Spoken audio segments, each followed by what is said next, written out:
శ్రీ మహాగణాధిపతయే నమః. ఓం శ్రీ మహాసరస్వత్యై నమః. ఓం శ్రీ గురుభ్యో నమః. హరి ఓం. ఓం గణాన్విత్వా గణపతిం హవామహే కవిం కవీనాముపముశ్రవస్తమం జ్యేష్ఠరాజం బ్రహ్మణాం బ్రహ్మణస్పత ఆనశృణ్వన్మోతిభిः సేదసాదనం. ఓం ప్రణో దేవీ సరస్వతి వాజేభిర్వాజినీవతి ధీనామపిత్రేయవతు. ఓం నారాయణం పద్మభువం వసిష్ఠం శక్తిం చ తత్పుత్రపరాశరం చ వ్యాసం శుకం గౌడపదం మహాంతం గోవిందయోగీంద్రమథాస్య శిష్యం శ్రీశంకరాచార్యమథాస్య పద్మపాదం చ హస్తామలకం చ శిష్యం తంత్రోటకం వార్తికకారమన్యానస్మద్గురూన్ సంతతమానతోస్మి. శృతిస్మృతిపురాణానామాలయం కరుణాలయం నమామి భగవత్పాదం శంకరం లోకశంకరం. శంకరం శంకరాచార్యం కేశవం బాదరాయణం సూత్రభాష్యకృతౌ వందే భగవంతౌ పునః పునః. ఈశ్వరో గురురాత్మేతి మూర్తిభేద విభాగినే వ్యోమవద్వ్యాప్తదేహాయ దక్షిణామూర్తయే నమః. ఓం నమో బ్రహ్మాదిభ్యః బ్రహ్మ విద్యా సంప్రదాయకర్తృభ్యః వంశఋషిభ్యః మహద్భ్యః నమో గురుభ్యః. సర్వోపప్లవరహితః ప్రజ్ఞానఘనః ప్రత్యగర్థః బ్రహ్మైవాహమస్మి. ఓం పార్థోం పార్థాయ ప్రతిబోధితాం భగవతా నారాయణేన స్వయం వ్యాసేన గ్రహితాం పురాణమునినా మధ్యే మహాభారతం అద్వైతామృతవర్షిణీం భగవతీం అష్టాదశాధ్యాయినీం అంబ త్వామనుసందధామి భగవద్గీతే భవద్వేషిణీం. నమోస్తుతే వ్యాస విశాల బుద్ధే పుల్లారవిందాయత పత్రనేత్ర येन त्वया भारततैलपूर्णः प्रज्वालितो ज्ञानमयप्रदीपः प्रपन्नपारिजाताय स्तोत्रवेत्रैकपाणये ज्ञानमुद्राय कृष्णाय गीतामृतदुहे नमः. वाचकः प्रणवो यस्य क्रीडावस्त्वखिलं जगतु श्रुतिराज्ञा वपुर्ज्ञानं तं वन्दे देवकीसुतं. सर्वोपनिषदो गावो दोग्धा गोपालनन्दनः पार्थो वत्सः सुधीर्भोक्ता दुग्धं गीतामृतं महतु. वसुदेवसुतं देवं कंसचाणूरमर्दनं देवकी परमानन्दं कृष्णं वन्दे जगद्गुरुं. भीष्मद्रोणतटा जयद्रथजरा गान्धारनीलोत्पला शल्यग्राहवती कृपेण वहिनी कर्णेन वेलाकुला अश्वत्थामविकर्णघोरमकरा दुर्योधनावर्तिनी सोत्तीर्णा खलु पाण्डवैरणनदी कैवर्तके केशवे पाराशर्यवचः सरोजममलङ्गीतार्थगन्धोत्कटं नानाख्यानककेसरं हरिकथा सद्भानुना बोधितं. लोके सज्जनषट्पदैरहरः पेपीयमानं मुदा भूयाद्भारतपङ्कजं कलिमलप्रध्वंसि न श्रेयसे. मूकं करोति वाचालं पङ्गुं लङ्घयते गिरिं यत्कृपातमहं वन्दे परमानन्दमाधवं. यं ब्रह्मा वरुणेन्द्ररुद्रमरुतस्तुन्वन्ति दिव्यैस्तवैः वेदैः साङ्गपदक्रमोपनिषदैर्गायन्ति यं सामगाः. ध्यानावस्थिततद्गतेन मनसा पश्यन्ति यं योगिनः यस्यां तं न विदुःसुरासुरगणा देवाय तस्मै नमः. ॐ गुरुर्ब्रह्मा गुरुर्विष्णुः गुरुर्देवो महेश्वरः गुरुः साक्षात् परब्रह्म तस्मै श्री गुरवे नमः.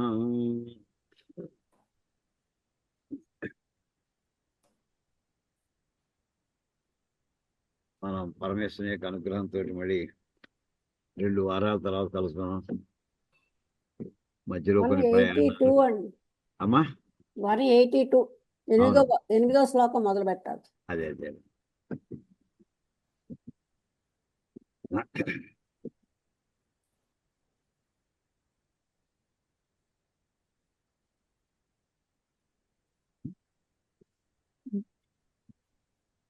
మనం 3వ అధ్యాయంలో కర్మయోగంలో జ్ఞానము కర్మము ఈ రెండు కలిసి చెయ్యాలి అనేటటువంటి ఒక ప్రబలమైన వాదన ఉండేది శంకరుల కాలం నాటికి. నిజంగా అది చాలా మందికి అనుకూలంగా ఉన్నట్టు కనిపిస్తుంటుంది. మనలాంటి కుటుంబాల్లో ఉన్నటువంటి కుటుంబ వ్యక్తులందరికీ కూడా, గృహస్థులందరికీ కూడా ఆ కొన్ని పాళ్ళు జ్ఞానం, కొంత ఏదో కర్మ చేస్తున్నట్టు, కొంత ఏదో జ్ఞానం అధ్యాత్మ గ్రంథాలు చదువుకుంటున్నట్టు, ఏదో అర్థమైనట్టు, ఏదో ప్రయత్నం చేస్తున్నట్టు, ఏదో ఇలాంటి ఒక భావనతో ఉండడం మామూలుగా మనకి ఇష్టమైనటువంటిది అలా కొంతమంది ప్రతిపాదన చేయడం జరిగింది. కానీ శంకరులు అయితే భగవద్గీతలో జ్ఞాన మార్గం వేరు, కర్మ మార్గం వేరు ఖచ్చితంగా ఆయన గీత గీసినట్టు స్పష్టంగా రెండు విడదీసి కూర్చోబెట్టేశారు. అయితే అంత ముందర ఉన్నటువంటి ఆ వాదనని ఖండించవలసి వచ్చింది కనుక దానికోసమని ముందర ఈ జ్ఞాన కర్మ సముచ్చయాన్ని ఎక్కడ ఏ ఏ యుక్తుల చేత, ఏ ఏ కారణాల చేత ఆ రెండు కలిసి ప్రవర్తించడం సాధ్యం కాదో వివరించుకుంటూ వచ్చారు. దానికి ఉపోద్బలంగా ఉదాహరణ కింద భగవద్గీతలోంచి చెప్పిన వాక్యాల్లో కొన్ని, చెప్పబోయే వాక్యాల్లో కొన్ని కూడా ఉదాహరణ కింద మనకి వ్యాఖ్యానాలు ఇచ్చారు ఆయన. అలా చెప్పి ఇలా కాకుండా ఇంకా కర్మయోగమే సెపరేట్గా అనుకున్నాడు, కర్మయోగం నుంచి సన్యాసంలో పెడదాం అంటుంటే ఎలాగ ఎన్ని రకాలుగా ఈ కర్మను చేయొచ్చు అక్కడ ఇంక వివరణ ప్రారంభించి వాడు బలవంతంగా ముక్కు మూసుకుని కళ్ళు మూసుకుని మొత్తం అక్కడ ధ్యానం చేస్తున్నట్టుగానే ఉంటూ ఆలోచన మాత్రం వాడి కంట్రోల్ లేవు పాపం. మనస్సు మాత్రం ఆ కోరిక అది ఉంటే బాగుండు, ఇది ఉంటే బాగుండు అని వాడు మనసులో తిరుగుతుంది. ఏం చేస్తాడు వాడు? ఇంకా మనస్సుని కంట్రోల్ చేసుకోలేని స్థితిలో ఉన్నాడు. కానీ బయటికి మాత్రం చేస్తున్నట్టుగా నటిస్తున్నట్టుగా కనిపిస్తోంది. అలాంటి వాళ్ళని ఏమంటారు అంటే మిథ్యాచారులు అని పదం చెప్పడం జరిగింది.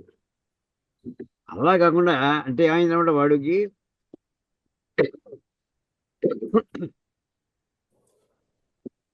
దేహాన్ని, ఇంద్రియాలని కంట్రోల్ పెట్టుకోవడానికి ప్రయత్నం చేస్తున్నాడు. కానీ మనసు దానికంటే హయ్యర్ లెవెల్ అయ్యేటటువంటి మన ఆర్డర్ తీసుకుంటే మనం విషయం చాలాసార్లు చెప్పుకున్నాం.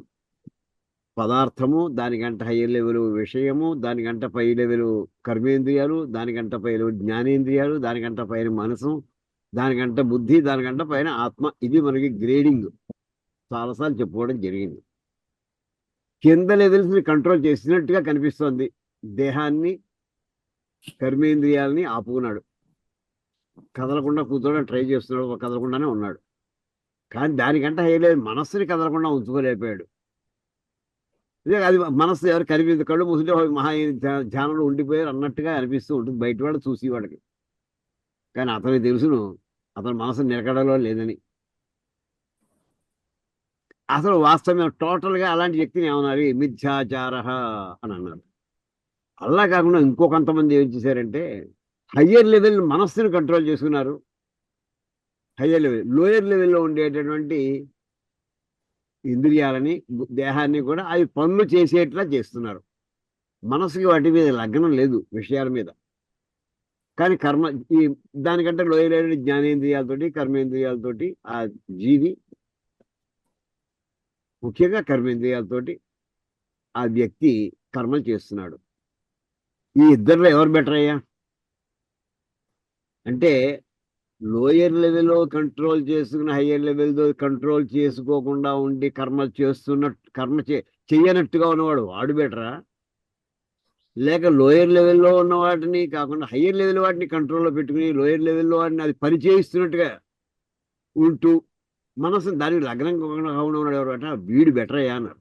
హయ్యర్ లెవెల్లో మనసును కంట్రోల్ చేసుకుని వాడు ఆ వాక్యం దగ్గర అక్కడ ఉన్నాడు. మరి కర్మేంద్రియ కర్మయోగం అసక్త సహ విశిష్యతే, అదే చెప్తున్నారు.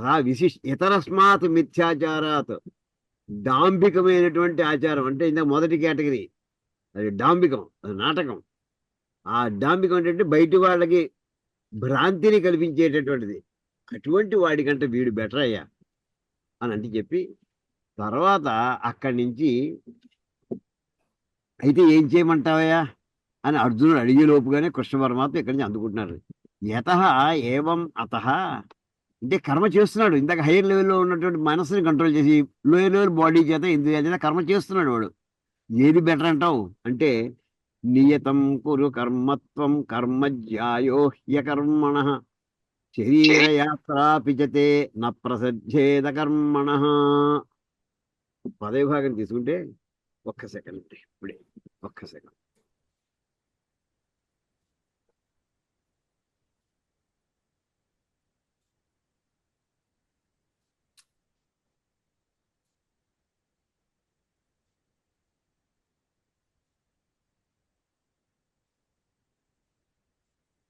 పదవిభాగం నియతం కురు కర్మ త్వం కర్మ జ్యాయ హి అకర్మణ శరీరయాత్ర అపి చ తే న ప్రసిద్ధేత్ అకర్మణ.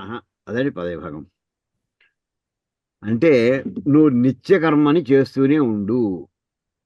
సింపుల్గానండి. ఏ పని చేయకుండా బద్ధకంగా కూర్చున్నట్టుగా ఉండడం కంట ఏదో పని చేయడం బెటర్. ఏం చేయాలి? నువ్వు బతకాలి కదా, ముందర శరీరయాత్ర గడవాలి కదా, కుటుంబం గడవాలి కదా. అందుకోసం శరీరయాత్ర అంటారని. కుటుంబం గడవడం శరీరయాత్ర. నీ శరీరం నిలబెట్టుకోవాలి కదా. నువ్వు ఏ పని చెబితే నీ శరీరానికి ఎలా పోషణ జరుగుతుందంటావు? అంచేత ఏ పని చెబితే శరీరయాత్రే గడవదు. అందుకని ప్రాణాలు నిలబెట్టుకో. ఈ మిగతా మోక్షం తర్వాత ఆలోచిద్దాం అని చెప్తూ ఇక్కడ ఈ వాక్యాన్ని చెప్పారు. భాష్యం చూద్దామండి. నియతం అంటే నిత్యం. నియతం అంటే నియమించబడిన, అంటే నిత్యము చేయవలసిన. యహ యస్మిన్ కర్మణి అధికృత ఫలాయ చ అశ్రుతం తత్ నియతం కర్మ. ఏది నిత్య కర్మ అంటే ఏమిటి అని అడిగారండి. నియత కర్మ అన్న నిత్య కర్మ అన్న ఏమిటి? తలుపు తీసుకుని చూపిస్తాను గాలిస్తుంది కొంచెం. అంటే ఇక్కడ ఇందులో మధ్యలో ఒక వాక్యం చూడండి. ఫలాయచ అశ్రుతం. ఇది చేస్తే ఇది ఫలం వస్తుంది అని ఎప్పుడు వినలేదండి. అశ్రుతం వినలేదు ఎప్పుడు. అంటే ఈ పని చేస్తే సామాన్య ఇవో ఈ పని చేసేవయ్యా, నువ్వు తిరుపతి కొండకు వెళ్ళిరా, నీ శుభం కలుగుతుంది, రావి చెట్టు చూడు ప్రదర్శన చేయి, సంతానం ఇలాంటి కొన్ని వింటుంటాం. కొన్ని పనులకి కొన్ని ఫలాలు వింటుంటాం. ఇక్కడ కొన్ని ప్రపంచంలో కొన్ని పనులు చెప్పారండి. ఆ పనులు చేయమని చెప్పిన తర్వాత దానివల్ల ఈ ఫలితం వస్తుంది చెప్పలేదు. ఫలాయచ అశ్రుతం అంటే ఫలితము ఎలా ఉంటుందో ఎప్పుడు వినలేదు. ఎవడికి చెప్పింది అలా పని అంటే యస్మిన్ కర్మని అధికృత. ఎవడికైతే ఈ పని చేయడానికి అధికారము కలదో. అంటే ఏమిటి అసలు ఇది? ఎవరికి అధికారం అంటే ఎవరికి ఎలిజిబిలిటీ ఉందో ఒక పని చేయడానికి నీకు ఎలిజిబిలిటీ ఉంది అని డిక్లేర్ చేశారు 10 మంది క్యాండిడేట్స్ని. ఈ పని చేయమన్నారు, దానివల్ల ఫలం ఏంటి చెప్పలేదు. అదండి. అలాంటి పనులు ఏమైనా ఉంటాయా? ఉన్నాయి. ఏమిటవి? సంధ్యావందనం అండి. నువ్వు నిత్యము కూడా సంధ్యావందనం చేస్తూనే ఉండాలి, అంతే. దీనివల్ల ఏమొస్తుంది? ఏం ఫలితం? నిత్యకర్మని చేయడం నీ కర్తవ్యం. అది కర్తవ్య కర్మ. చేస్తే నీకు ఎక్స్ట్రాగా ఏం రాదు, చేయకపోతే మాత్రం పాపం వస్తుంది. అది మాత్రం షూర్ అండి. చేస్తే ఏదో రావాలి, చేయకపోతే రావాలి కదా. చేస్తే ఏం రాదు ఈ విషయంలో, చేయకపోతే మాత్రం పాపం వస్తుంది. అంతే. ఆ పాపం రాకుండా చేస్తూ ఉండు. అది ఎప్పుడు చేయాలయా? నిత్యము చేయవలసిందే. నిత్యం అంటే ప్రతిరోజు చేయవలసిందే. అది నీకు విధించబడింది కూడాను. ఎవరు విధించారంటే పూర్వ మహర్షులు విధించారు మనకి. మన స్మృతిలో చెప్పారు. వేదో నిత్యమధీయతాం అన్నారు శంకరాచార్యులు వారు. నిత్యం అదే అక్కడ పదం కదా. నిత్యం అధ్యయనం చేయవలసిందే. వేదాధ్యయనం ఎందుకు చేయాలయా అంటే అలా ఎలా చేయాలో చెప్పారండి ఆయన. ఏం ఆశించకుండా అధ్యయనం చేయాలంతే. వేదం చదవడం కోసం చదవాలంతే. అలా చెప్పారండి. చదవడం కోసం చదవాలి. దానివల్ల ఎక్స్ట్రాగా వస్తాయి, రావని కాదు. ఇది చేస్తే ఇది వస్తుంది ఫలం, అలాంటి అలా ఎక్కడ ఉండదు. అలా ఇప్పుడు చూడండి. నియతం అంటే నిత్యం. యహ యస్మిన్ కర్మని అధికృత. ఎవడైతే అంటే ఏ పని ఎందు ఎవడైతే నియమించబడ్డాడో. ఎటువంటి పని? ఫలాయచ ఆశ్రితం. ఈ ఫలితం ఇలాంటి ఫలితం ఇస్తుంది అని ఎప్పుడు వినలేదు. అటువంటి పనిలో నియుక్తుడైనటువంటి వాడు ఆ పని ఏమంటారయ్యా? దాని నియతం కర్మ. అది నిత్యకర్మ అంటే, లేదా నియత కర్మ అంటే అది నిత్యం. అంటే గుళ్ళో మన ఇంట్లో దేవుడి దీపం దీపం వెలిగించాలి అంతే. ఏదో ధూపం వెలిగించాలి అంతే. నిత్యం అది కర్మ, అది చేయవలసిందే. రోజు ఏదో నాకు ఇవాళ ద్రాక్ష పడి నైవేద్యం పెట్టినా ఆఫీస్కి వెళ్ళేప్పుడు ఏమి ఇస్తావు అలా అడిగేటటువంటి కాదు. అది నిత్యము చేయవలసిందే. హే అర్జున, ఆ కర్మని తత్కురు. ఆ పని చేయవయ్యా. ఎందుకంటే యత కర్మ జ్యాయ అధికతరం ఫలత. ఈ కర్మ ఇలా చేసే పని జ్యాయ, అది దానికి కూడా ఒక ఫలితం ఉంది. అది గొప్ప ఫలితం. ఇంకో దానికంటే ఇది బెటర్ అయ్యా. అధిక తారతమ్యాలు అనేప్పుడు కంపారిటివ్ డిగ్రీ అండి. అధిక తరము అంటే చాలా ఎక్కువ ఫలితం ఇస్తుంది. ఇంకో ఎప్పుడైతే తరం అన్నారో దేనికంటే అని వెంటనే వస్తుందండి. దేనికంటే అంటే పని చేయకుండా ఉండదానికంట. అది యత్ యస్మాత్ దేనికంట అధికతరమైన ఫలం వస్తుంది అంటే అకర్మణ అకరణాత్ అనారంభాత్. ఒక పని ప్రారంభించలేదు, పని ప్రారంభించకపోతే అసలు పని చేయట్లేదు, నువ్వు పని చేయదలుచుకోలేదు కూడా అనమాట. దానికంట ఈ నిత్యకర్మ చేయడం చాలా రెట్లు గొప్పదయ్యా అని అక్కడికి తీసుకొచ్చాడండి. ఎందుకయ్యా అంటే అసలు నిత్యకర్మను పక్కనెట్టవయ్యా, లౌకికమైన కర్మలు ఉన్నాయి.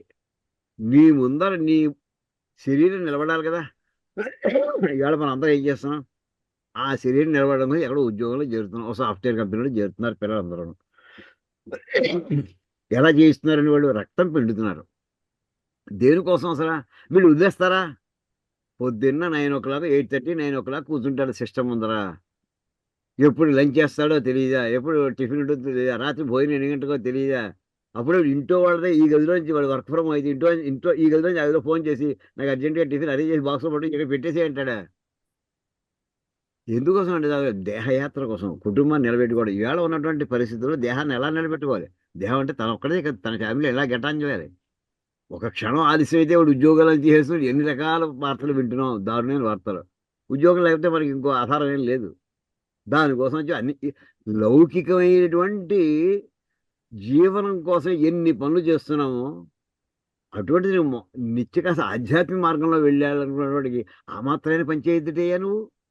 ఏ పని నిత్యకర్మ చేయొద్దా అని అక్కడికి ఆ రంగం తీసుకొస్తున్నారండి. అంచేత ఇక్కడ మళ్ళీ ఒకసారి నిత్యం యహ యస్మిన్ కర్మని అధికృత ఫలాయ అశ్రుతం, ఫలితం తెలియనటువంటి అటువంటి ఏ పని ఎందైతే ఒకడు నియమించబడ్డాడో ఆ పని, అలాంటి పని చేస్తుండే అర్జున. ఎందుకంటే అటువంటి పని అంటే నిత్యకర్మ ఎటువంటిదంటే పని చెయ్యకుండా ఉండడం కంట అకర్మణ. అకర్మ అంటే పని చేయకపోవడం, అంటే అకరణాత్ పని చేయకుండా అంటే చేయకపోవడం వల్ల ఆ పని చేయనివాడు అయిపోయాడు. అనారంభ అది ప్రారంభిస్తే కదా పని మొదలెడితే అప్పుడు పని ప్రారంభిస్తున్నాడు అనుకోవచ్చు, ఏదో చేస్తున్నాడు ఎప్పుడప్పుడు అవుతుంది అనుకోవచ్చు. ఆ పని ప్రారంభించకపోతే అటువంటిప్పుడు దానికంట ఆ పని చేయడం అదే బెటర్ అయ్యా, నిత్యకర్మే బెటర్. ఇంకేదంటే నీకు శరీరయాత్ర శరీర స్థితి అపిచతే నా ప్రసిద్ధేత్. నువ్వు పని చేయకుండా కూర్చుంటే పోనీ నీకు శరీరయాత్ర గడుస్తుందా? శరీరం నిలబడుతుందా? ఉండదు. అకర్మణ అకర్ణ పని చేయకపోతే ఎవ్వడికి కుటుంబం గడవదు, ఖచ్చితమైందే. ఎంత ఇంటో ఎన్ని తరాలు సరిపడ్డ డబ్బు సంపాదించి పెట్టినా సరే అల్టిమేట్లీ ఎవడి పని వాడు చేసుకోవాల్సిందే. అంతే తప్పించి మా తాతలు సంపాదించి నాకు ఇచ్చారు, బ్యాంకులో మూలుగుతుంది అదేం తింటూ ఉంటా అంటే అది ఎన్నాళ్ళో నిలబడదు, కొట్టుకుపోతున్నది. అత దృష్ట కర్మ అకర్మణో విశేష లోకే. అంచేత కర్మ అకర్మణం పని చేయుట పని చెయ్యకపోవుట ఈ రెండింటికి భేదం ఇది ప్రపంచం అందరికీ తెలుసున్నదే. పని చేయకపోతే ఏమవుతుంది, పని చేస్తే ఏమవుతుంది అని చెప్పి. మహారాజులైనా సరే పూర్వం ఎలా ఉండేదండి, పిల్లలకి శిక్షణ ఇచ్చేవారు. కూర్చోంటారు హాయిగా, మీరు కూర్చొని పని చేస్తాను కూర్చోలేదు దశలు పిల్లలు ఆశీర్వాదం దింపి వచ్చేసాడు. వాడు నేలకి పడుకోవాలి, రామలక్ష్మణ భరత శత్రుఘ్నుడు తువ్వాలేసి పడుకున్నారు, అంగోసం వేసి పడుకున్నారు ఒకడు పాపం, లేదు దర్భల మీద పడుకుని ఉంటారు వాళ్ళు. అంతే చేయవలసిందే. దానికి ఆ శిక్షణ రిసీవ్ చేసుకోవాల్సింది ఎవరైనా సరే. అలా ఉండేటటువంటి పద్ధతిని వదిలేసి ఆడుకోరు. అదే ధనోపార్జన అన్నాది సంపాదన లౌకిక కర్మలు చేస్తేనే దేహాన్ని నిలబడుతుంది కదా. ఇంక మిగతా ఈ జ్ఞానం కావాలనుకుంటే చేయొద్దా అంటూ అక్కడ వాక్యం రాస్తారండి. అయితే తర్వాత దీని మీద యచ్చ మన్యసే, అయితే కర్మ మళ్ళీ మొదటికి వస్తున్నాడు. కర్మ చేయమంటున్నావు నువ్వు, పని చేయకుండా ఉండడం కానీ పని చేయడం బెటర్ అన్నావు. నాకు వాక్యం విన్నానయ్యా బాబు, కర్మ చేశానంటే బంధంలో ఇరుక్కుంటానని, మళ్ళీ అందులో తోసేస్తాడు నన్ను. అంటే మనకి పెనమించి పొయ్యిలో పడ్డాం అంటుంటారు సార్, అలా అవుతుంది నాకు. అంటే యచ్చ మన్యసే బంధార్థత్వాత కర్మ నకర్తవ్యం ఇది తదపి అసత్. ఏమయ్యే కర్మ వల్ల బంధం ఏర్పడుతుంది అనే మాట నువ్వు ఏమైనా అంటావేమో, అంచేది కర్మ చేయనంటావేమో, తప్పయ్యాది. తదపి అసత్. యచ్చమన్యసే ఇలా అనుకుంటావేమో, ఏదైతే అనుకుంటావో అంటే కర్మ బంధార్థాత్వాత్, కర్మ బంధము కొరకు ఏర్పడినటువంటిది. అంటే కర్మ చేస్తే నీకు బంధం ఏర్పడుతుంది, అంటే బంధం అంటే ఫలం అనుభవించి తీరాల్సిందే, ఫలమే బంధము అని నువ్వు కనుక అలా అనుకుని నువ్వు పని నా కర్తవ్యం అంటే ఏ పని చేయాలని కూర్చుంటాము, తదపి అసత్. ఆ సరైన మాట కదయ్యా. ఎలాగా కథం, ఏ విధంగా యజ్ఞార్థాత్ కర్మణోన్యత్ర లోకోయం కర్మబంధన తదర్థం కర్మ కౌంతేయ ముక్త సంగ సమాచర. పదవి భాగం అండి. యజ్ఞార్థాత్ కర్మణ అన్యత్ర లోక అయం కర్మబంధన తదర్థం కర్మ కౌంతేయ ముక్త సంగ సమాచర. యజ్ఞార్థాత్ అన్న చోటండి, యజ్ఞం అంటే ఏదో మరి యజ్ఞాలు యాగాలు సురుకులు అది కాదండి అక్కడ అర్థం. యజ్ఞో వై విష్ణు అని మనం మంత్రపుష్పం చెప్పేప్పుడు చెప్తూ ఉంటామండి. అంటే ఈశ్వరార్పణ బుద్ధి అని చెప్తుంటుంది సరే పదం, ఆ మాట అండి ఇక్కడ. యజ్ఞం అనే మాటకి ఈశ్వరార్పణ.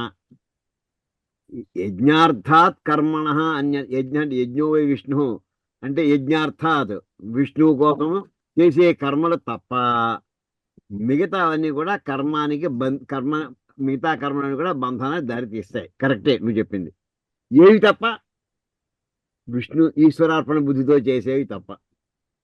అంచేత పైన కర్మ చేయమన్నాడు, అసలు ఏ పని చేయకుండా కూర్చోవడం కన్నా పని చేయడం బెటరు. ఆ పని చేసేప్పుడు కూడా ఇప్పుడు నేను చెప్తున్నానయ్యా, ఈశ్వరార్పణ బుద్ధితో చేసే పనులు అయితే నీకు బంధనం రావు, మిగతా పనులు బంధంలోకి వస్తాయి. అంతే ఏం చేయమంటావు? ఈశ్వరార్పణ బుద్ధితో ఏ సంబంధము పెట్టుకోకుండా పని చేయవయ్యా. పని చేయడం మాత్రం అనడానికి వీలేదు, అది అక్కడికి తీసుకెడుతున్నాడండి ఆయన. యజ్ఞార్థాత్ కర్మణ అన్యత్ర అంటే ఈ ఈశ్వరార్పణ బుద్ధితో చేసే పనులు కాకుండా మిగతా పనులు. అన్యత్ర అంటే ఇంకో చోట, ఇంకో ఏరియాలో, అంటే ఇంకో ఏరియా ఆఫ్ అఫీషియల్ వర్క్స్, అటువంటి వాటిల్లో ఆ రకమైన అయం కర్మ బంధన, అవి కర్మకి ఆ కర్మ బంధనమునకు కారణం అవుతాయి. అంతే తదర్థం అందుచేత ఏం చేయాలి? కర్మ కౌంతేయ కర్మ సమాచార, కర్మ చేయాల్సిందే. ఎలా చేయాలి? ముక్త సంగ, దాంతో సంగము లేకుండా, అటాచ్మెంట్ లేకుండా పనిచేయాలి. దీని భాష్యం చూద్దామండి. యజ్ఞో వై విష్ణు ఇది శృతే యజ్ఞ ఈశ్వర. యజ్ఞము అంటేనే పరమేశ్వరుడు, ఆయనే విష్ణువు. తదర్థం అంటే పరమేశ్వరుని కొరకు, అంటే ఈశ్వరార్పణ బుద్ధి అనంట. యత్ క్రియతే తత్ యజ్ఞార్థం కర్మ. ఏదైతే ఈశ్వరుని కోసం చేస్తున్నాను, నా కోసం ఏం చేయట్లేదు, ఆయన అనుగ్రహం కోసం చేస్తున్నాను నేను.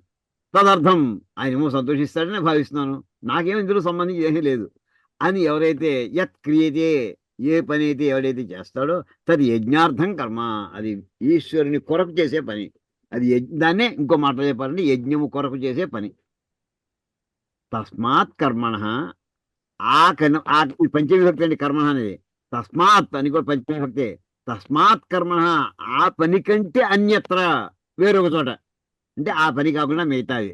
అంటే అన్యేన కర్మణ లోక అయం అధికృత కర్మకృత కర్మబంధన, కర్మబంధనం యస్య సహ అయం కర్మబంధన లోక సతు యజ్ఞార్థ నతు యజ్ఞార్థాత్.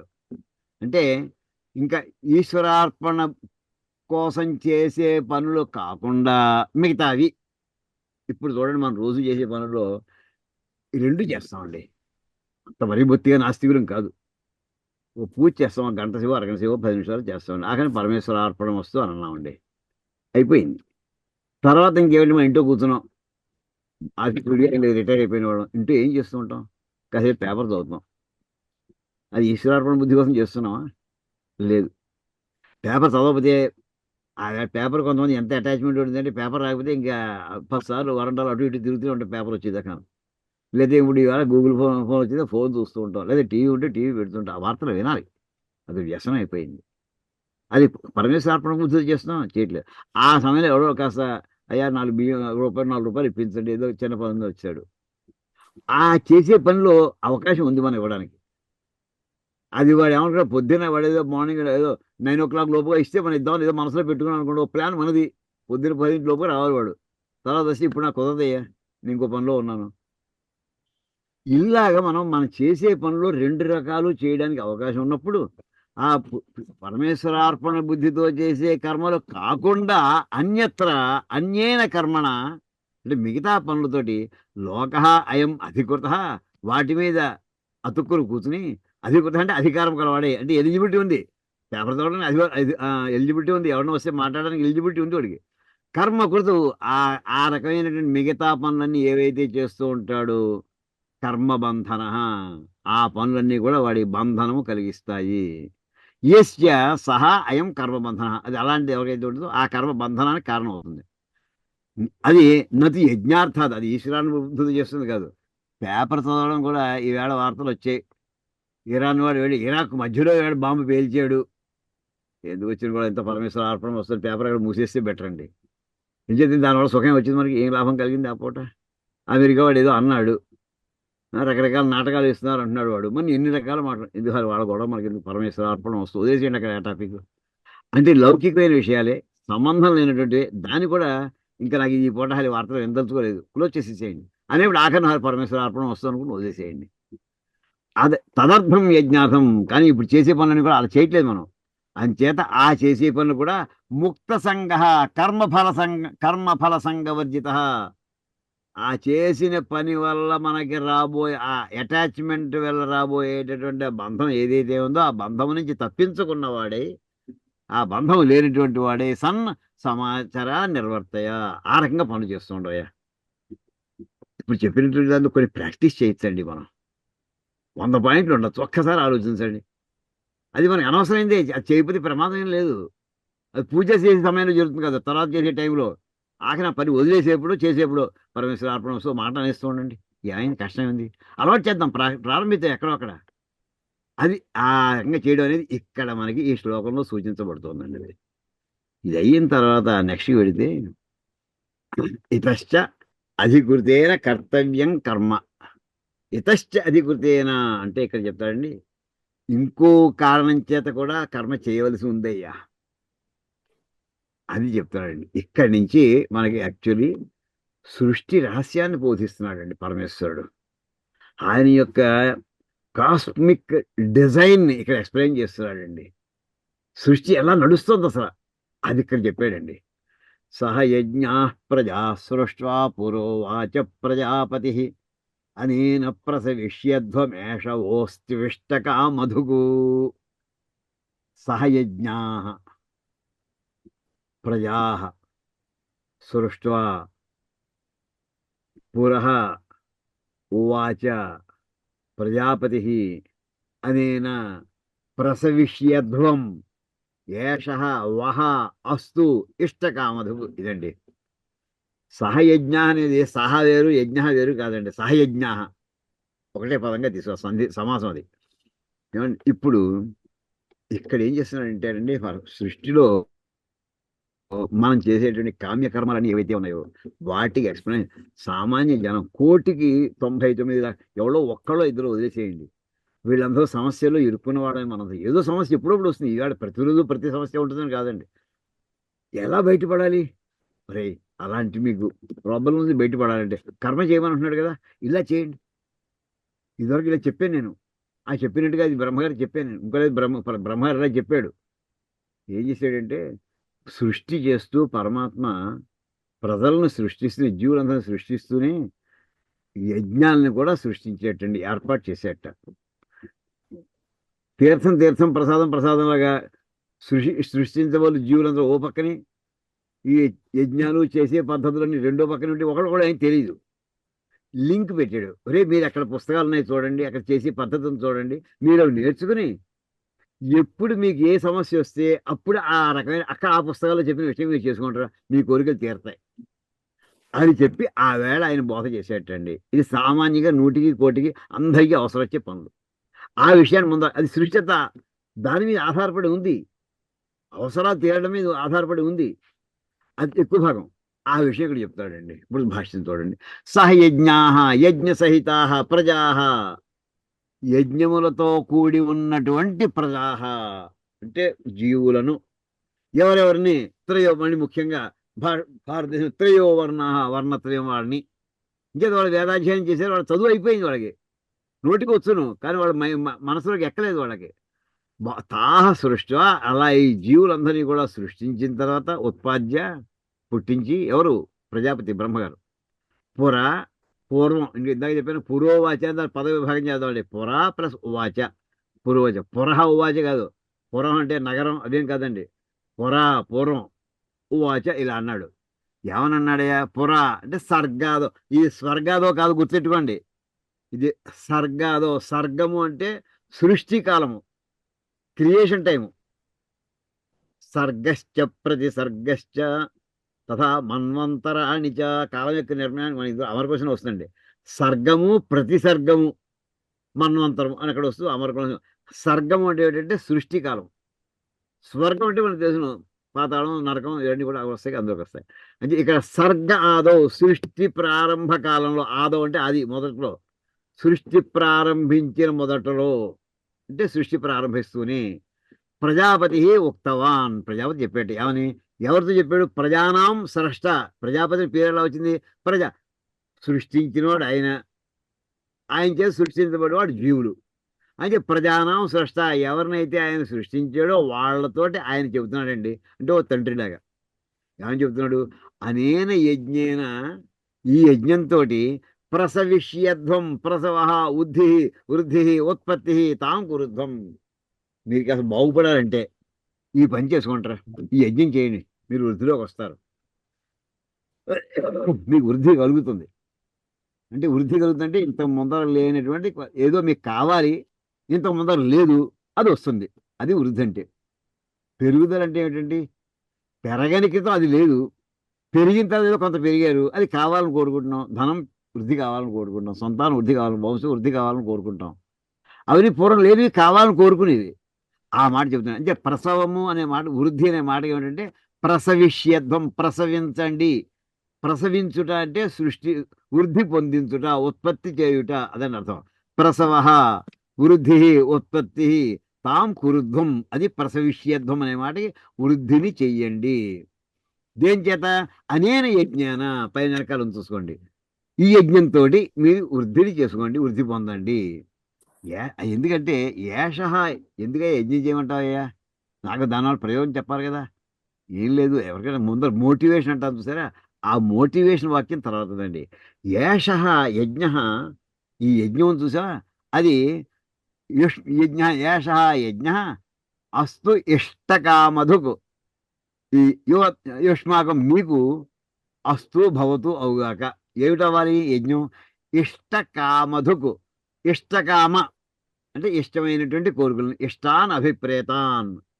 అభిప్రేతం అంటే మనసులో కలిగేటువంటి కోరికలు, ఇష్టమైనటువంటి కోరికల్ని. కామ ఫల విశేషాన్, నాకు ఏదో ఫలాన్ని అది కావాలి, ఏదో రకరకాల విశేషం అంటే మనకి ఇప్పుడు రకరకాల విఘ్నేశ్వరి వినాయక చవితి వచ్చినప్పుడు అండి, పత్తులు బజార్లో మనకి ఏదో పత్తులు కొనుక్కోవడానికి కాగితం మీద పెద్ద లిస్టు రాసుకుని వ్రతం, వినాయక వ్రత కల్పంలో లిస్టు రాసుకు పెడతామండి. బజార్లో వెళ్ళాడు వాడు, పెద్ద కట్ట కట్టేసి 10 రూపాయలు అంటాడు, 50 రూపాయలు అంటాడు. వాడు విడిగా కొంతమంది ఎలా చేస్తారో తెచ్చుకోవడం ఒప్పుకోరు. ఆ పత్తుల పేర్లు మనకు తెలియవు. ఈ లిస్టులో ఉన్న పేర్లు వేరు, అక్కడ అసలు అసలే మనకి బొటానికల్ నాలెడ్జ్ నీళ్ళు, ఏదో 10-15 ఆకులు తెలుస్తాయేమో అంతే. వాడు ఇచ్చేదంటూ అది అప్పుడు దానికి ఏమన్నాడట, ఇంట్లో పూజ చేసేప్పుడు ఏదో పిచ్చి పత్రిని చేయకూడదు కదా. పత్ర విశేషం సమర్పయామి అంతే, అదే దాని పేరు, పత్ర విశేషం. అంటే ఒకనొక పత్రిని నీకు సమర్పిస్తున్నాను, అక్కడ పత్ర విశేషం అంటారు. ఆ మాట అండి. ఏదో ఒక పేరు చెప్పలేను, కానీ ఏదో దానికి ఎంటిటీ ఉంది, దానికి ఐడెంటిటీ ఉంది. అంటే కామఫల విశేషం, ఏదో ఒక రకమైనటువంటి కోరికల్ని దోగ్ధి అంటే పితికి ఇస్తుందయ్యా ఇది. ఈ యజ్ఞము మీ కోరికలు, అంటే ఒక ఆవు ఉంటే ఆవు పాలు పిండుకున్నట్టుగా ఈ యజ్ఞము మీ కోరికలని పిండి మీకు సమర్పిస్తుంది. సేవించండి, అనుభవించండి. అటువంటిది యజ్ఞం అని చెప్పి పరమాత్మ అంటే ప్రజాపతి సృష్టి కాలంలో ప్రారంభంలో చెప్పేటండి. ఇది ఏమిటంటే ఈవేళ మనం అందరం కూడా అది ఇంక ఎన్ని రకాల కోరికలు ఉంటాయి, కోరికలు ఇన్ఫైనైట్, ఎవరి రిక్వైర్మెంట్స్ వాళ్ళవి. దీనికి మన ఈవేళ అనేక రకాల యజ్ఞాలు వచ్చాయి. సంతానం లేని వాళ్ళు దానికి మన మనకి ఇంకా చెప్పక్కర్లేదు. దానికి మనకి దశరథ మహారాజు లాంటి వాడే చేయవలసి వచ్చింది, పుత్రకామేష్టి. ఇలా ఎవరి కోరికలు వాళ్ళకి. ఆరోగ్య సమస్యలు ఎన్ని ఉంటాయోనండి. అన్ని సమస్యలకి నీకు యజ్ఞం చేసుకో, ఆ మంత్రం పారాయణ చేసుకో, దానికి ఏదో ఫలాన్ని నువ్వు ఆశిస్తూ చేస్తున్నావు, నీకు ఫలం వస్తుంది. ఇది మొట్టమొదటిది. ఇక్కడ ఇందులో ఎవరెవరికి లింక్ పెడుతున్నావయ్యా? యజ్ఞం చేసేసి ఇప్పుడు బ్యాంక్కి వెళ్ళాను, బ్యాంకులో నేను డబ్బులు తీసుకోవాలంటే అక్కడ కొంతమందితో ఇంటరాక్షన్ ఉంటుందా ఉండదా? ఉంటుంది. నేను డిపాజిట్ చేద్దాం అనుకుంటున్నాను, నేను డబ్బులు అక్కడ ఇస్తే ఇప్పుడైతే మన మిషన్లు వచ్చాయనుకోండి, ఆ మిషన్ వెనకాల మనిషి కంట్రోల్ చేస్తున్నాడే కదా. లేదా ప్రోగ్రామ్ కంట్రోల్ చేస్తుంది కదా, ఒక మనిషి ఉన్నట్టే ఓ ఎంటిటీ ఉన్నాడు అక్కడ, అబ్జర్వ్ చేసేవాడు, రిసీవ్ చేసుకునేవాడు. అదే రకంగా ఇక్కడ 2 రకాల కేటగిరీస్ ఆఫ్ ఎంటిటీస్ ఉన్నారయ్యా. ఒకడు ప్రజలు, ఈ జీవులు. రెండోది దేవతలు. నీకు ఈ ఫలాన్ని మధ్యలో నీకు పట్టుకొచ్చి ఇచ్చేవారంటే పోస్ట్ మ్యాన్. ఇక్కడ ఉత్తరం మనం పోస్ట్లో వేస్తున్నాం, ఆ ఊళ్ళో మన తల్లిదండ్రులకి ఎవరికి ఉత్తరం రాసాం, మనం పట్టుకెళ్ళి ఉత్తరం చేతికి అందించట్లేదు, పోస్ట్ డబ్బాలో వేస్తే అక్కడ వెళ్ళి మొత్తం ప్రయాణం చేసి ఆఖరిని అక్కడ పోస్ట్ మ్యాన్ పట్టుకెళ్ళి వాళ్ళ చేతిలో పెడుతున్నాడు. ఈ రకంగా జరుగుతున్నప్పుడు ఇక్కడ ఆ పట్టుకెళ్ళి ఇచ్చేవాడు ఎవరయ్యా? దేవతలయ్యా. వాళ్ళు ఆ ఫలానికి వాళ్ళు రెస్పాన్సిబిలిటీ వాళ్ళకు ఉంది. ఈ వాడు ఈ యజ్ఞం చేశాడు అనేప్పటికీ ఆ యజ్ఞానికి సంబంధించినటువంటి కోరికతో చేశాడు, ఆ కోరికకి సంబంధించి యజ్ఞం చేశాడా, కోరిక వేరును యజ్ఞం వేరునా? ఆ సామాన్యంగా ఎవరు అలా పొరపాటు చేయరు, చాలా పర్టికులర్, చాలా జాగ్రత్తగా చేస్తున్నారు. ఏ కోరికో మొత్తం గుళ్ళోకి వెళ్ళండి, మనకి సంకల్పం చెప్పించే ఇప్పుడు మామూలుగా సకుటుంబం అంటే సరిపోతుందండి, కుదరదు. తన పేరు, భార్య పేరు, కొడుకు పేరు, కోడలి పేరు, మనవాడి పేరు, పుట్టినవాడి పేరు, ఇంకా పుట్టినవాడి పేరు ఇంకా పెడితే అది కూడా ఇలాగే పెద్ద లిస్ట్ చెప్తాడండి. అలా చెప్పి కోరిక పోను తప్పేం లేదే. అవన్నీ కూడా కామ ఫల విశేషాందోగ్ధి, ఇస్తుంది నీకు ఫలం. ఆ ఇచ్చేవాడు ఎవరంటే దేవతలు అని చెప్పి యజ్ఞం ఇస్తుంది. కానీ యజ్ఞంలో దేవతలు ఉన్నారు, గుర్తుపెట్టుకో. యజ్ఞ ఫలాన్ని ఇచ్చేటటువంటి దేవత రూపంలో నీకు వస్తుంది అంటూ ఇప్పుడు దానికి వస్తున్నాడండి. కథం ఎలా వస్తున్నాయా, ఆ యజ్ఞం ఎలా ఫలాన్ని ఇస్తుంది, దానికి ఇక్కడ వరకు చెప్తున్నాడండి. క్షమించాలి, ఇక్కడ త్రయో వర్ణాహ అని ఉన్నారు కదా, అది ఏంటిది? 3 వర్ణాలు అన్నారు కదా. అంటే బ్రహ్మక్షత్రియ వైశ్యులండి. అదే అయితే దేవతలు, మనుషులు, రాక్షసులు వాళ్ళు కాదు.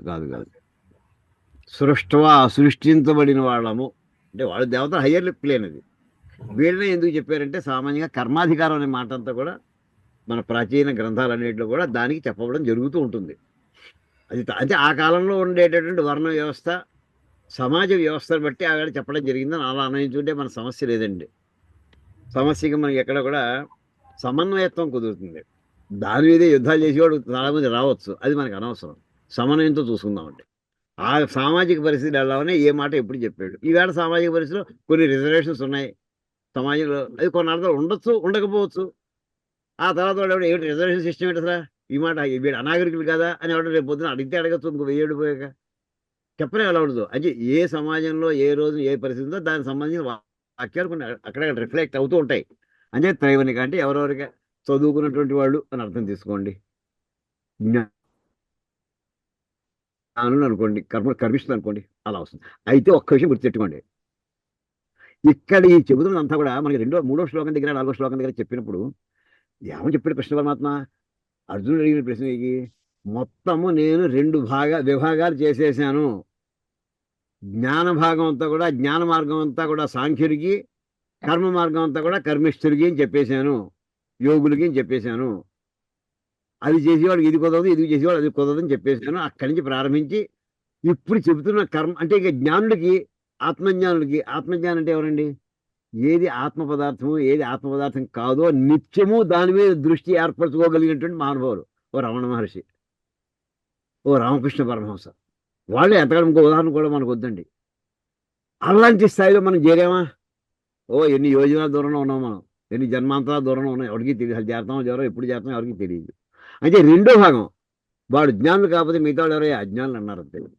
సో అజ్ఞానంలో ఉన్నటువంటి మనలాంటి వాళ్ళందరికీ కూడా కర్మ అది గుర్తుపెట్టుకోండి. ఎవరు చెప్తున్నాడు ఇది? సాంఖ్యులు కాదు, యోగులు మాత్రమే. యోగులు అంటే కర్మ మార్గాన్ని ఆశ్రయించిన మనలాంటి వాళ్ళందరికీ కూడా అని చెప్పి ఇప్పుడు ఇక్కడ దాంట్లో ఎలా చేసుకోవాలి ఇంకా విశేషాలు చెప్తున్నాడండి. దేవాన్ భావయతా నేన తే దేవా భావయంతు వః పరస్పరం భావయంతః శ్రేయః పరమవాప్స్యథ. పదే భాగం, దేవాన్ భావయత అనేన తే దేవాః భావయంతు వః పరస్పరం భావయంతః శ్రేయః పరం అవాప్స్యథ. మీరు ఆ దేవతలు కాస్త స్తోత్రం చేస్తూ ఉండండి అయ్యా, వాళ్ళ గురించి ఆలోచిస్తూ ఉండండి అయ్యా, వాళ్ళ పూజలు చేస్తూ ఉండండి అయ్యా, వాళ్ళ యజ్ఞాలు చేస్తూ ఉండండి అయ్యా. వాళ్ళు అల్ప సంతోషులు వాడు. వీడు యజ్ఞం చేసాడు, వీడు ఫలితం ఇచ్చి తీరవలసిందే. ఇది ఎటువంటి చెప్పనండి, ఈక్వేషన్ లాంటి వాడు అంటే వాడు. నువ్వు కరెక్ట్ స్టేట్మెంట్ వేసేవో రిజల్ట్ వచ్చి తీరుతుంది అంతే. 2+3 కూడా ఎంత 5 అంతే. నువ్వు 2+3 చెయ్యి అంటే ద్రవ్యాలని, మంత్రాలని, విధి విధాలని అనుసరిస్తూ చేస్తే నీకు ఫలితం వచ్చి తీరుతుంది. ఇవ్వడానికి వాళ్ళు ఇవ్వకపోతే వాళ్ళు పట్టుకున్నాడు పైన ఇంకొక అయినాడు, ఫలం ఇవ్వలేదంటే ఆయన వాడు నిలదీసి అడుగుతాడు ఆయన. అంతే, ఎప్పుడు ఇద్దామా ఎప్పుడు ఇద్దాం. మొన్న రాత్రి ఎవరో అడిగారండి, ఏమండి ఈ ఈ అస్త్రాలు అవి కూడా రాముడు వారు వేసారంటే బాగుంది, అర్జునుడు వేసాడే బాగుంది, ఈ రాక్షసులకు కూడా అస్త్రాలు ఏమిటండి? రాక్షసులు వేసినప్పుడు అస్త్రం పని చేయకపోతే ఏమైపోతుంది, హాయిగా ఉంటుంది కదా అని ప్రశ్న అండి. చూడడానికి బాగానే ఉంది. అంటే రాక్షసులు అస్త్రాలు పని చేయకూడదు, ఈ అస్త్రం ఇస్తే వాడు అవతరాన్ని ఇబ్బంది పెట్టడానికే కదా రాక్షసులు చేసేది. చెప్పాను, అస్త్రానికి అధికారం లేదు అక్కడ. ఎవడైనా సరే ఆ అస్త్రాన్ని మంత్రం తెలుసుకుని విధి విధానం, ఇంద్రజిత్ అయినా సరే, రావణాసుడైనా సరే, వాడు దాన్ని ప్రయోగిస్తే ఆ అస్త్రదేవత ఫలితం ఇచ్చి తీరవలసిందే. తనకి చేత కాకపోతే తర్వాత విషయం, ఇచ్చి తీరవలసిందే. అంతవరకు దాని లిమిటెడ్ ఆబ్జెక్టివ్ తప్ప long term objectives, higher scope దానికి ఏం లేవండి అక్కడ. అంటే వీడు ధర్మం కోసం చేస్తున్నాడా, అధర్మం కోసం చేస్తున్నాడా, ఏమీ లేదు అక్కడ. వాడు ఆ వాడికి with in the context of using that astra, it has to operate, it has to work, it has to give the results. అటువంటి వాడండి దేవతలు. ఇక్కడ మనం చెప్పే దేవతలు అటువంటి వాడు వీడు.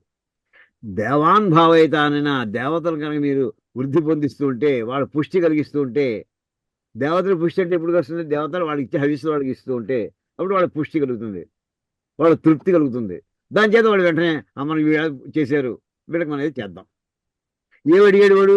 లిస్ట్ చూసుకుంటాడు. ఓకే, వాడు చేయవలసిన ఆ లిస్టులో వాడు అడిగిన దానికి చేయవలసినంతా చేశాడా? చేశాడు, ఇచ్చేసే ఎంత ఫలం. ఎంత ఫలం ఇవ్వాలో కూడా అది ఆల్రెడీ మాన్యువల్లో రాసేసి ఉందండి, అంతా ఇచ్చేస్తారు. ఎక్కువ ఇవ్వడానికి లేదు, తక్కువ ఇవ్వడానికి లేదు. ఆ మాట ఇక్కడ వస్తుంది. దీనికి భాష్యం చూద్దామండి. ఇంకోటి, వాళ్ళు తృప్తి పొంది మీకు ఇస్తున్నారు, మీరు వాళ్ళు తృప్తి పొందిస్తున్నారు, వాళ్ళు మిమ్మల్ని తృప్తి పొందిస్తారు. ఇలా ఒకళ్ళకొకళ్ళు మీరు తృప్తి చేసుకుంటుంటే హాయిగా గడుస్తున్నాయి, సుఖంగా ఉంటారా అందరూ. అది మామూలు లోకంలో లోయెస్ట్ స్ట్రేట్ ఆఫ్ ది సొసైటీలో జరిగేటటువంటి పని అండి. అది కూడా చెయ్యం మేము అని కూర్చోదు. అక్కడ ఇందాక చెప్పినటువంటి అకరణం అక్కడ పని చేయదు. దేహ శరీర యాత్ర ఈ లెవెల్, లోయెస్ట్ లెవెల్లో పని చేయకుండా ఉన్న వాళ్ళకంట లోయెస్ట్ లెవెల్లో కొంచెం పని చేసేవాడు హై లెవెల్, వాడు చేసే మెకానిజం ఇక్కడ వర్ణిస్తున్నాడు ఆయన. దేవాన్, దేవాన్ అంటే ఇంద్రాదీన్, భావయత, భావయత వర్ధయత. ఇక్కడ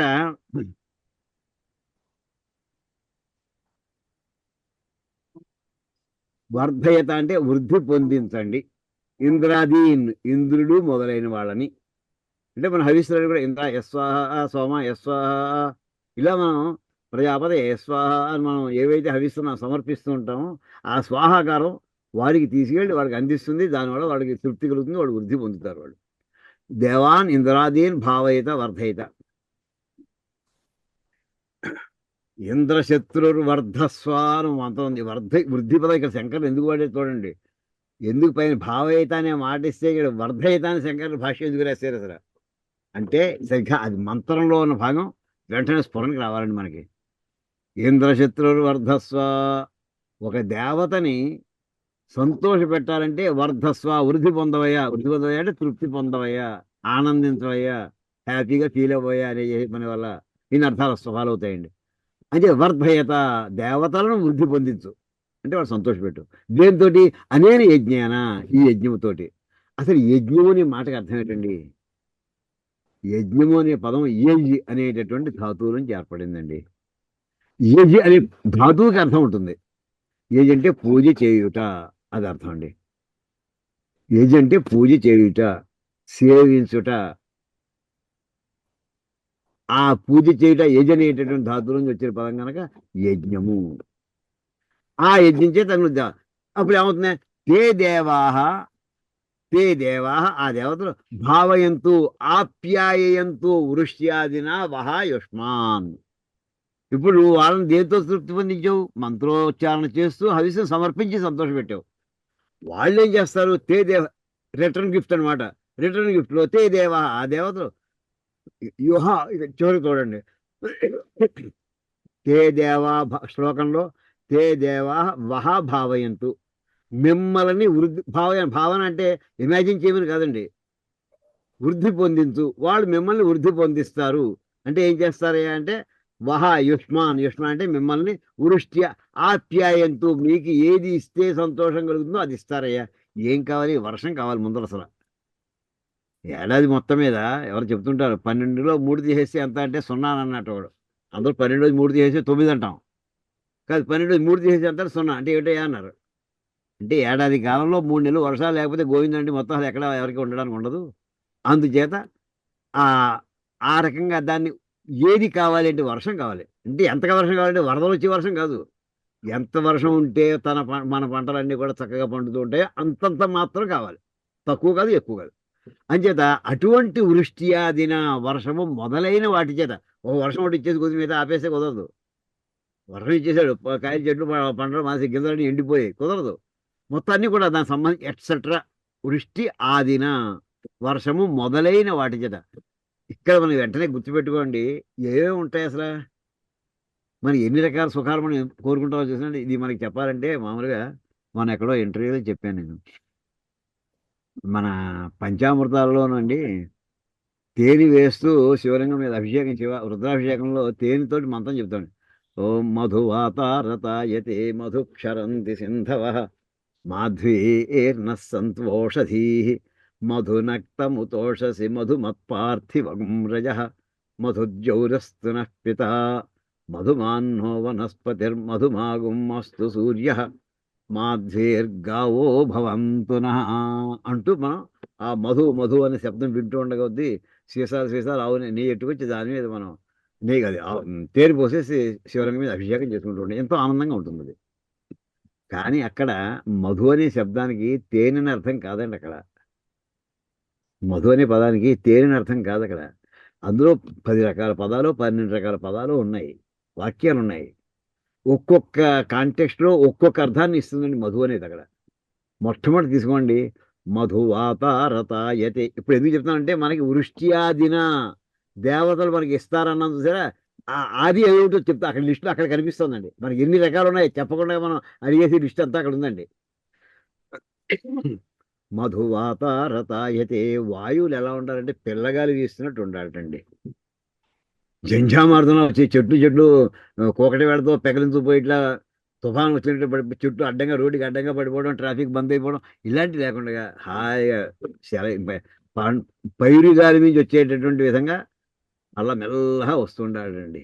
అదిట అక్కడ మధు అనే పదం ఏంటంటే మధువాతారతాయతే, అలా పిల్లగాలిలాగా సేవ్యమానమైనటువంటి పద్ధతిలో మాకు వచ్చేట చేయవయ్యా. అక్కడ వాయువు కావాలి. ఎటువంటి వాయువు కావాలి? వాయువు కావాలి.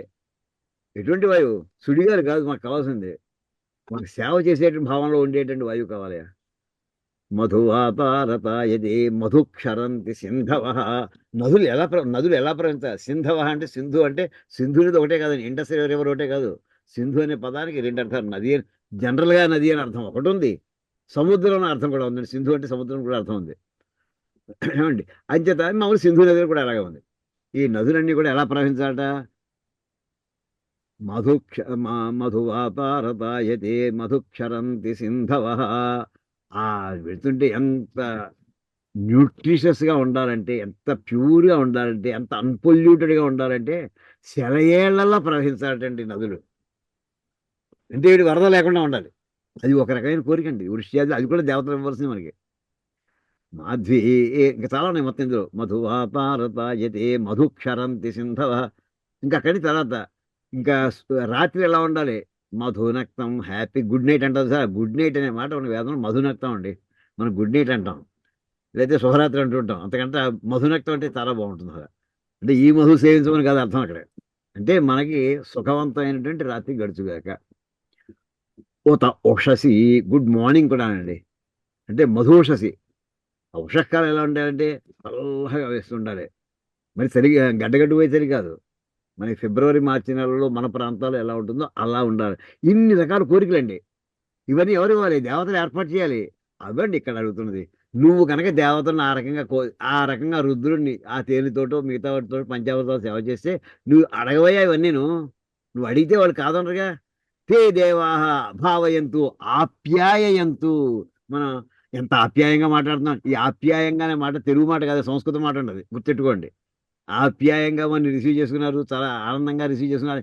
ఆప్యాయమైన మాట తెలుగులో వాడుతూ ఉంటాం, అది సంస్కృత మాట అండి. ఆప్యాయంతు, ఎంతో ఆప్యాయంగా వాళ్ళు రిసీవ్ చేసుకుంటారు మనని. దీంతో పురుషి ఎలాగంటే అమ్మమ్మ దగ్గరికి కానీ చిన్న మనవాడి కనుక వెళితే వాడిని ఎంత దగ్గరగా లాక్కుని వాడు ఏదో ఏదో ఒకటి పెట్టాలని కోరుకుంటుంది వాడు, ఎవరైనా సరే ప్రపంచంలో. ఆ రకంగా దగ్గర లాక్కుని లాలనతో ఇచ్చేటటువంటిది ఆప్యాయం అండి.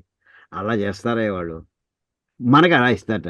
ఏవం పరస్పరం అన్యోన్యం, ఒకరికొకరికి మీరు భావయంత, మీరు వాళ్ళని వృద్ధి చేయండి, అంటే వాళ్ళకి సంతృష్టి కలిగించండి, వాళ్ళు మిమ్మల్ని సంతృష్టి కలుగుతున్నారు. నీకు ప్రాబ్లం ఏంటి? ఇంకా ఇది సైక్లిక్ ప్రాసెస్. మీరు రిపీట్ చేస్తుండండి, మళ్ళీ వాళ్ళు రిపీట్ చేస్తున్నారు. బ్రేక్ చేయకండి ఇప్పుడు కూడా. ఇలా ఒకడొకడు మీరు చేసుకుని జీవితాంతం చేసుకుంటాయా, ఏ కష్టం ఏంటి నీకు? వాళ్ళు ఒకసారి చేసిన 10 సార్లు వాళ్ళు ఇవ్వని ఎక్స్పెక్ట్ చేయకు. మ్యూచువల్ ఇది. అంచేత అలా ఒకడొకడు చేసుకుంటుంటే శ్రేయ పరమపి జ్ఞాన ప్రాప్తి క్రమేణ అవాప్స్యత. చేయగా చేయగా చివరికి శ్రేయస్సు కలుగుతుందయ్యా మీకు. ఇక్కడ ఒక్క మాట వేసేసాడండి కృష్ణ పరమాత్మ. మాట్లాడుతూ మాట్లాడుతూ పెద్ద ట్రాప్ పెట్టేస్తాడండి ఆయన, గుర్తుపెట్టుకోండి. అది మామూలుగా అర్థం చేసుకున్నామా, సరే సరే లేకపోతే బోల్తా పడిపోతాం కూడా. ఇలా చేసుకుంటే మీకు శ్రేయస్సు కలుగుతుంది అన్నాడండి. శ్రేయస్సు అంటే ఏమిటండి మామూలుగా అర్థం? మనం అనుకుంటే ఇంప్రూవ్మెంట్, హ్యాపీ లైఫ్ ఇలా అనుకుంటే కాదండి. అక్కడ శ్రేయస్సు అనే మాట ఇప్పుడు కూడా మోక్షం అనే మాటలోనే వాడతాడండి కృష్ణ పరమాత్మ, గుర్తుపెట్టుకోండి. అభ్యుదయము, నిశ్రేయస్సు అని 2 పదాలు కీవర్డ్స్ అండి వేదాంతంలో, ఉపనిషత్తులో కానీ. అభ్యుదయము, నిశ్రేయస్సు, నీ లేకపోయినా శ్రేయస్సు. అభ్యుదయానికి ఇంకో పేరు ప్రేయస్సు, ప్రియమైనది చెప్పడానికి. ప్రేయస్సు అంటే ప్రియమైనది. అభ్యుదయం అంటే ఈ లోకంలో అభివృద్ధిని అభ్యుదయం అంటారండి. ఏమీ లేనటువంటి వాడు, చిల్లుగా లేనటువంటి వాడు, మహదైశ్వర్య సంపాదన లేనటువంటి ఎంతమందో కథలు మనం విన్నాం, చూసాం, మన కళ్ళ ఎదురుగుండా చూస్తున్నాం. అదంతా అభ్యుదయమే. కానీ దానివల్ల మోక్షం వచ్చింది వాడికి లేదండి. కానీ ఈ లోకంలో ఉన్నంతకాలం హ్యాపీగా వాడు లైఫ్ అంతా లీడ్ చేసుకుంటున్నాడండి వాడు. దాన్ని ఏమని చెప్పాలి? అభ్యుదయం అంటారు. మరి శ్రేయస్ దాన్నే అంటే ప్రియమైంది, అది కావాలి కోరుకున్నాడు వాడు. It is dearer to his heart. వాడు కావాలని కోరుకుంటున్నాడు వాడు. కాదండి, ఇప్పుడు ఇబ్బంది పడ్డవాడు, తర్వాత ఇబ్బంది పడ్డవాడు, నాకు కథ ఇంక మళ్ళీ పుట్టకూడదండి, పునర్జన్మ లేకుండా కావాలండి. ఆ మాట ఏమిటంటే ఇది శ్రేయస్సు అండి. ఇది ఇక్కడ ఏమంటున్నాడంటే నువ్వు ఇలా చేస్తూ ఉండగా చేయగలిగి ఆయన్ని శ్రేయస్సు వచ్చేస్తున్నాయా? మనకి ఏమనిపిస్తుంటే ఈ జన్మ తర్వాత ఇంకో జన్మ కూడా హ్యాపీగా వెళ్ళిపోతుంది. కాదండి, అక్కడ ఇలాగ నువ్వు దేవతను సంతోషం ప్రారంభిస్తే ఈ మార్గంలో వెడితే నీకు చివరికి మోక్షం కూడా ఇందులో లభించే అవకాశం ఉన్నది. వదిలేకు. నీ కోరికలను తీర్చుకోవడంతో నువ్వు ప్రారంభించావు, చివరికి కోరికలను అక్కలు లేకుండా నువ్వు సేవ చేయడం ప్రారంభిస్తావు. ఆ చేయడం నీకు నిస్సంగత్వంతో వెళుతుంటావు. అప్పుడే నీ నిర్మోహత్వం వస్తుంది, ఆ తర్వాత శ్రేయస్సు వస్తున్నాయా నీకు. ఇంత మధ్యలో బ్రాకెట్లో పెట్టేసేయండి చెప్పకున్నాను. మనకి ఆ ఫ్లోలో చెప్పేస్తుంటే ఓహో మనకు మంచి కోసం చెప్పేసి, మంచి అంటే ఈ లోకంలో మంచి కాదని అక్కడ చెప్పింది. ఈ లోకంలో మంచితో ప్రారంభించి ఈ లోకాలకు అతీతమైనటువంటి మోక్ష స్థాయికి ఆయన వాక్యాన్ని చూపించాడండి. ఇక్కడ అర్థం వస్తుందండి. ఇక్కడ అదే చెప్తున్నారు శంకర్, అది ఆయన క్యాచ్ చేస్తే చూడండి. శ్రేయ పరమపి, చాలా గొప్పదైనటువంటి జ్ఞాన ప్రాప్తి క్రమేణ. ఒక్క రోజులో వచ్చేస్తున్నాను నువ్వు చేసుకుంటూ వెళ్ళు. చేయగా చేయగా వస్తుందంట. ఆ చేయగా చేయగా అంటే ఏంటి? క్రమంగా వస్తుంది. ఎలా వస్తుంది? మహానుభావులు పుణ్యం చేస్తున్నావు, దేవతలకు సంతోష పెడుతున్నావు. ఈ దేవతలు సంతోష పెట్టే ఇంకో బ్యాచ్కి ఎక్కడ తగులుతారయా, మహర్షులు కనిపిస్తారయా? వాళ్ళు ఎలాంటి వాళ్ళు? వాడు చేస్తున్నట్టు ఇలాగ వాళ్ళు పనులు చేస్తున్నారు, యజ్ఞాలు చేస్తుంటారు, వాళ్ళు కోరుకోవట్లేదు. కొన్నాళ్ళే నీకు వాళ్ళు కోరుకోవట్లేదు, నేను ఒక్కనే కోరుకుంటున్నాను, బాగాలేదని చెప్పి నువ్వు మానేస్తావయ్యా, మార్గంలో పడతాం అని. అలా మొత్తం మార్గం అంతని కూడా అల్టిమేట్ వరకు చెప్పేశాడండి ఒక్క శ్లోకంలో ఆయన. ఎక్కడి నుంచి స్టార్ట్ చేసి ఆర్డినరీ ఫెలోని మోక్షాన్ని తీసుకెళ్ళి చెప్పే శ్లోకం అంటే ఈ శ్లోకం అండి. ఇక్కడ ఆ ఒక్క మధ్యలో మనం జ్ఞాన ప్రాప్తి క్రమేణ, మధ్యలో జ్ఞానప్రాప్తి వచ్చేస్తుందా లేదా, చిత్తశుద్ధి కూడా వస్తున్నాయా నీకు, అవన్నీ అందులో అంతర్భాగాలే అని అలా చెప్పుకుంటూ వెళ్తుంటాడండి. ఇవాళ ఇక్కడికి ఆపుకుందామండి, మిగతా తర్వాత చూద్దాం. ఓం కాయేన వాచా మనసేంద్రియైర్వాత్మనా వా ప్రకృతి స్వభావాత్ కరోమి యజ్జత్ సకలం పరస్మై నారాయణాయేతి సమర్పయామి. ఓం తత్సత్ బ్రహ్మార్పణమస్తు.